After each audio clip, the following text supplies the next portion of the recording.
All right, Neil. I suppose we're in the middle of your pre-season. I mean, like, how big is the rebuilding job that you've had to do? And is it bigger than you kind of initially thought it might have been? Yeah, it's quite big, but I knew what the job was when I first took it.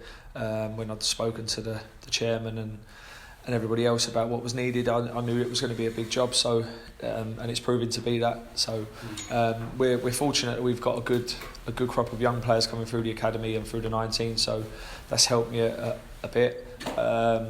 And so we just need to add to that now. Is that going to be kind of the direction going forward? It's kind of like leaning into the academy a lot more, promoting a lot more lads than maybe in previous years? Yeah, but only if they're good enough. We're not just going to play academy players because they're academy players. They need to be up to first team level. And what it does, it gives us pre-season gives us a good chance to assess them. Obviously, they would have been in with a group at the start of my reign here at the end of last season. So this just gives me now a good chance to see what they're like in a first team environment again, and can they make the step up. Obviously Alec Byrne Alec Byrne's not been here a while, but he's been a few injuries, so he's come in and done really well. And obviously Ronan Hurley's been here a good while and he's done really well for me, so it's about getting the other players in and seeing what we need to add. I think Cork City fans react very positively to like Cork players kind of being brought up through the system and being promoted to the first team, and that kind of embodies all what Cork City's about. Yeah, I think that there's always been, since I've been here and years ago, throughout the years, there's always been a good Cork base, and we want to keep that. We want to make sure that the base of the team is Cork based. So, which it is, a good chunk of the squad of the players already signed are from Cork and Cork City boys. So that's good, and then it's just bringing in a few outsiders to add to that. It's obviously tough saying goodbye to players and telling players they're not wanted at a club. I mean, like, you've had a few difficult conversations over the last couple of weeks. I have. I think that not wanted is probably a little bit strong. Some of them were just, we just couldn't keep them for whatever reason. And other lads, it's just time for them to move on. They've been here a while. They've done great for the club, been great servants for the club. But it's time to go in a different direction now. And I think players just by nature of football understand that you can't hang around forever and you're never just going to be kept on just because you're here. And sometimes players like moving around every few years just to freshen it up a little bit. And I think that the success the club's had over the years, it's been fantastic, and now it's just time to try and build on that, but go in a different direction. When you're talking to players, is it kind of a difficult sell considering the difficult season that you had in 2019? Yeah, a little bit. Obviously, players when they're looking to sign for a club, they want to sign for a successful club. They want to try and win trophies. So that's up to me to try and convince them that this is the place to be. And when they look at the league table, obviously that's difficult. But when you look at the size of the club and the facilities and the potential at this club, then some players can see that. Just bring in Joe Gamble as well as your assistant. How big an asset is that for you? He's going to be brilliant for us. Obviously, his knowledge of the league is exceptional. His demands, his professionalism, and he's also a very good coach and a very good motivator. So I think that obviously I've known Joe for years since I was here. I know the type of character he is, and I think that we'd work well together and that we can get the best out of the players here. Has it eased the kind of the pressure of the workload now that Joe's in kind of helping you a lot? Yeah, I mean, Joe, when you're a football manager, when you're in football, you're in it all the time anyway. So there's, you're non-stop. So we're just talking to each other all the time, trying to go after players and asking opinions on certain things. And Joe's been a great help in that, and will tell me straight away he's not just a yes man. Joe's certainly not that. So no, it's been great having him, and I look forward to working with him next year. What size of a squad are you kind of hoping to have now for 2020?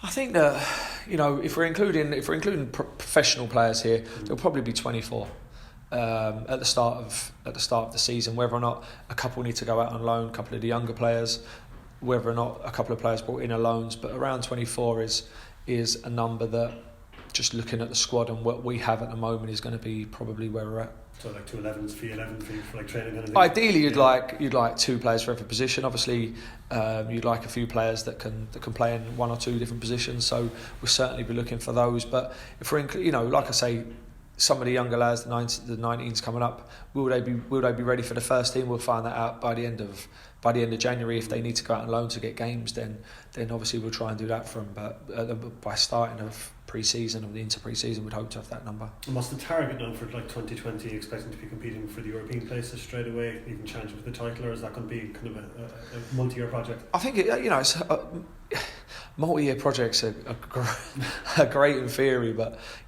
fans want to see teams win. Yeah. So we're just looking to build a competitive squad and see where it takes us. We don't want to start saying, we're going for third, we're going for fourth, fifth. We just want to stay up. We're hoping to get a playoff. I don't think that's the right thing to do. I think we just need to build a competitive squad, a fit young squad that are raring to go and with something to prove, and try and do as well as we can for the fans and for the club, and try and put a smile back on everybody's faces. It's been a tough year and we want to try and reverse that. Yeah, certainly. So Mick, you've been here as a player, so you know the weight of expectation that's around Turner's Cross. You're feeling that even more so now as a manager?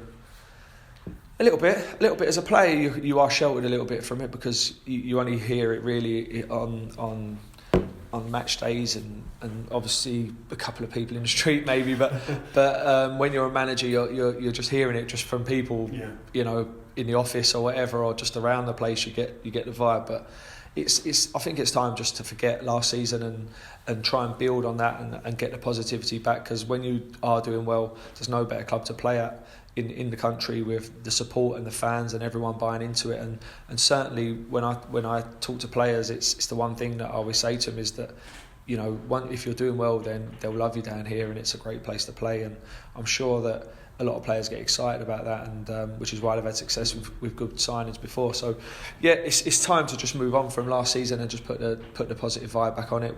It's going to be a new squad, it's going to be a fresh squad, new ideas. We're changing the training ground around a little bit just to give a little bit of a different vibe to it. So it's time to move on, and we just need to do that from January. Obviously getting fans back in the gate is going to be key for 2020, and obviously winning games is going to help with that, but obviously the style of football that you use obviously is going to help with that as well, I think. Yeah, I think that fans they want the team to do well. They'll be wishing us to do well. So, the first few games I expect good crowds, everybody getting behind the team, and hopefully if they come and they see that we're getting good results and we're playing exciting, attacking football, then they'll come back. That's the aim for us.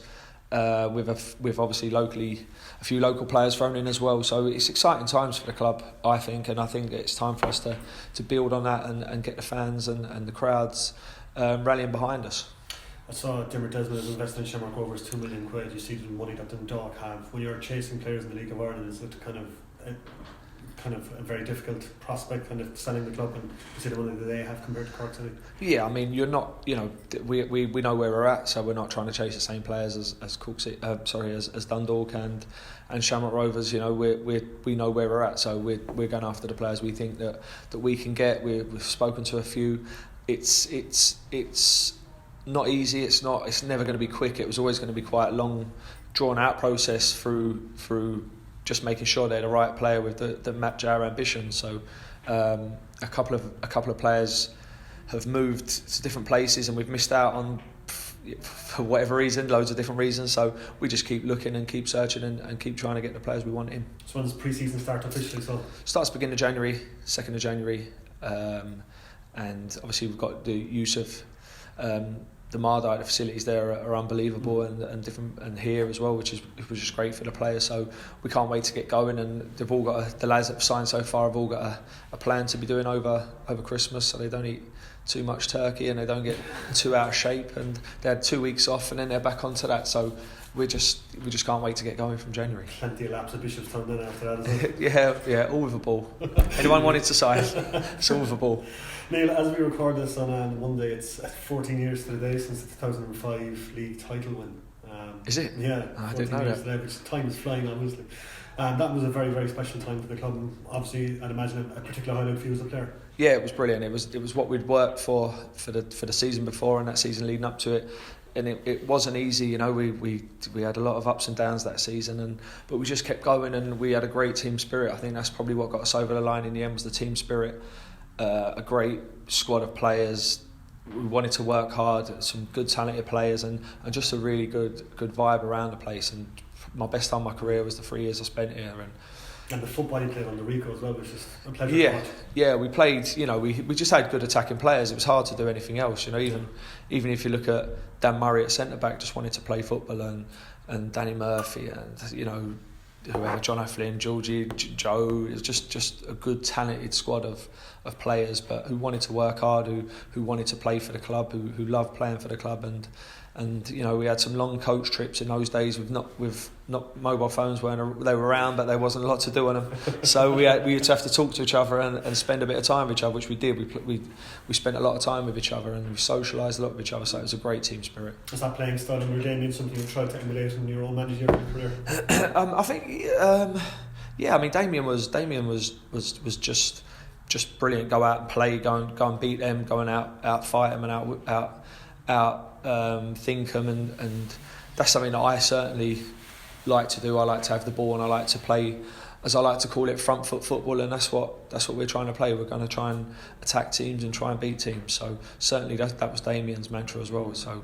And just the atmosphere in Turner's Cross that night against Derry City was something else. It was unbelievable. I mean, it was packed, and just the scenes after when we're all jumping in the shed, it was just amazing. And unfortunately, that night I had to come off after about 5 minutes. Changed the game actually in Park City's favour.